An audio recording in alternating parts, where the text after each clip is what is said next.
Pemirsa, di Jawa Timur, pertama kalinya digelar kegiatan seperti ini yakni di Kota Kediri. Mengingat tuntutan dalam pemenuhan kualitas LPK harus sesuai prosedur, maka dari itulah Dinkop UMTK Kota Kediri harus memberikan kegiatan pengendalian dan pembinaan LPK, sekaligus standar mutu LPK dan akreditasi LPK.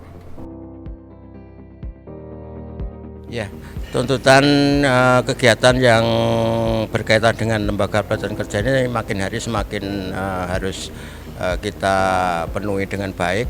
Salah satunya bahwa LPK kita yang pertama harus memiliki izin melalui OSS, kemudian juga harus mendaftarkan program-program kejuruannya ke Kementerian Tenaga Kerja. Kemudian yang ketiga seperti yang kita laksanakan BIMTEK pada malam hari ini, yakni harus mengajukan akreditasi. Tanpa akreditasi itu maka LPK yang bersangkutan tidak boleh beroperasional. Nah, dalam rangka ini adalah menyongsong kegiatan pemerintah dalam menerbitkan kartu prakerja.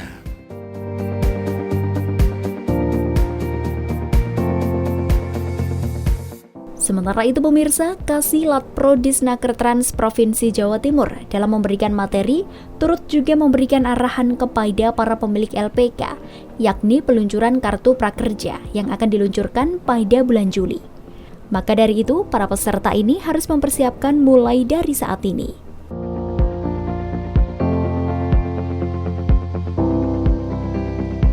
Suara di luaran jenengan mesti sudah tahu seperti apa hebohnya kartu prakerja. Tetapi dalam kenyataannya nantinya insya Allah tidak seperti seheboh yang di luaran. Kalau saya lihat di-share di grupnya Hilsi di Probolinggo Kabupaten itu pidatonya si Pak Muldoko. Tetapi kan itu baru pidato penyampaian tentang kartu prakerja, tetapi teknisnya kan belum. Karena jumlah juknisnya sedang proses digodok di Kementerian Tenaga Kerja. Nah, berita gembira kedua terkait dengan kartu prakerja. Target nasional tahun ini adalah sebanyak 1.500.000 orang. Yang nanti akan dimulai pada bulan Juli diluncurkan. Jadi panjenengan ada waktu. Sekarang Februari mau berakhir, berarti Maret, April, Mei, Juni, Juli. Ada waktu 5 bulan. Bahwa dari 1.500.000 orang nanti tingkat nasional itu akan dibagi kepada kementerian lembaga. Nah, khusus untuk Kementerian Tenaga Kerja diplot sebanyak 500.000 orang. Kementerian lainnya sisanya 1.000 di bawah komando Kementerian Perekonomian, Menko Perekonomian. Nah, dari 500.000 orang target nasional kartu prakerja untuk jajaran Kementerian Tenaga Kerja khusus Jawa Timur diajar di angka 93.000 orang. Pada dasarnya akreditasi itu secara nasional. Jadi pedomannya secara nasional sesuai dengan Permenaker nomor 34 tahun 2016 yang mengatur tentang akreditasi lembaga pelatihan kerja. Nah, cuman pada tahun ini dari 38 kabupaten kota, Kota Kediri lah yang sudah menganggarkan untuk biaya akreditasi. Jadi tidak tergantung kepada biaya APBD provinsi, tidak tergantung menunggu biaya dari APBN. Dianggarkan oleh pemerintah Kota Kediri melalui Dinas Tenagakerjaan Kota Kediri. Ini baru pertama di Jawa Timur, karena yang lainnya kabupaten kota yang lainnya cukup hanya sekedar BIMTEK, pendampingan, sosialisasi semacam itu. Belum sampai dengan fasilitasi akreditasi. Tapi Kota Kediri sudah berani memberikan fasilitasi akreditasi. Dan kan biayanya juga besar. Yang kedua, akreditasi secara mandiri diperbolehkan tetapi tidak dipungut biaya. Artinya prosesnya akan tetap menunggu proses dana Dekon maupun dana RPBN maupun dana APBD provinsi.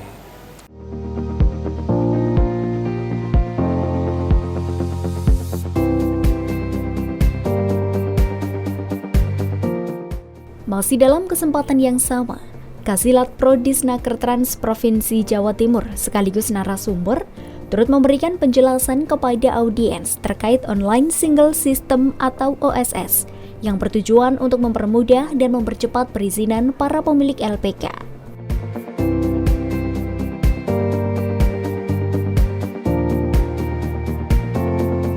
Dan sekarang Online Single System OSS tujuannya apa? Biar orang suwe-suwe izinnya keluar.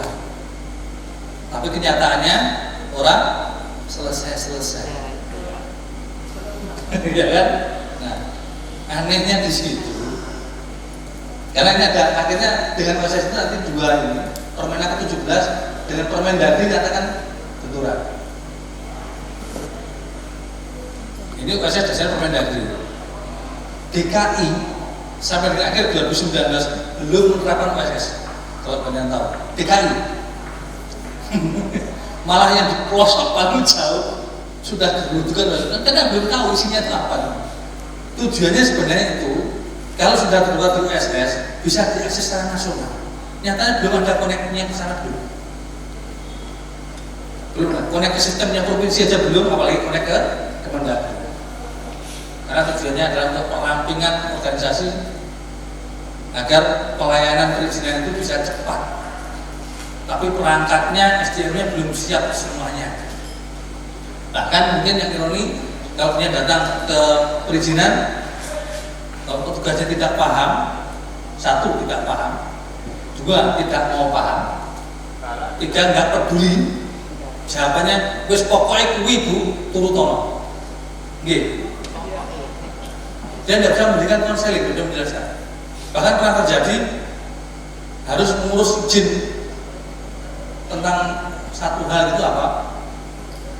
Setelah diurus habis biaya sekitar 3,5 juta, waktu 1 bulan, dibahas maju lagi, jawabannya nggak perlu Pak yang ini. Saya tanya yang punya lembaga, saya kan menang Mas, menang Pak, salah. Lah aku tak ada tak kapok. No. Lah ini sama juga orang itu, kecuali orangnya ganti, orang lain yang katakan tidak perlu, mungkin karena beda persepsi. Dia juga kan terjadi di satu daerah, saya sebut namanya daerahnya. Jadi harapannya seperti itu, dirampingkan dari izinnya cepat. Tapi nyatanya karena tidak paham, tidak mau paham, dan tidak mau peduli tentang pelayanan bagaimana.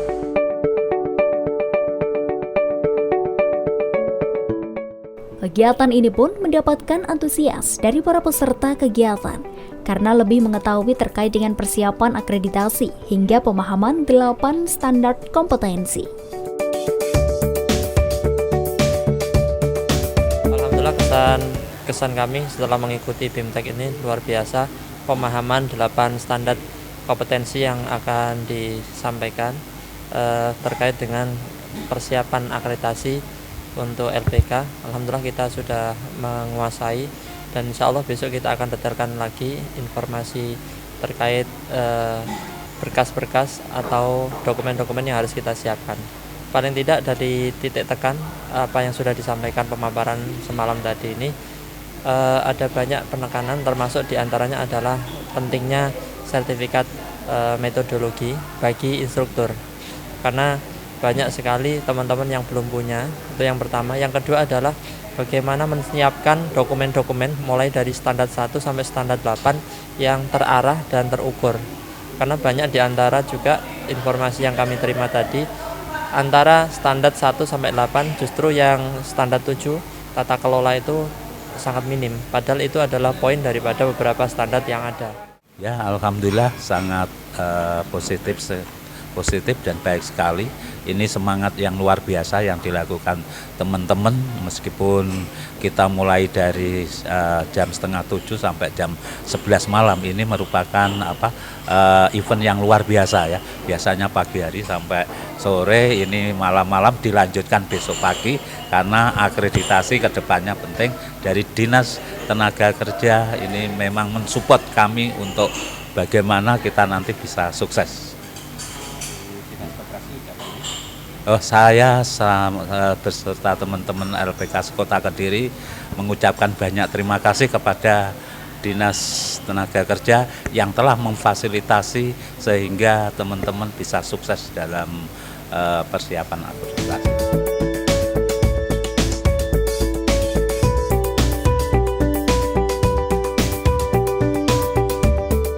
Akreditasi LPK sendiri bertujuan untuk memberikan kepastian hingga pemberian pengakuan formal karena suatu LPK sudah layak untuk melaksanakan pelatihan sesuai jurusan yang ada.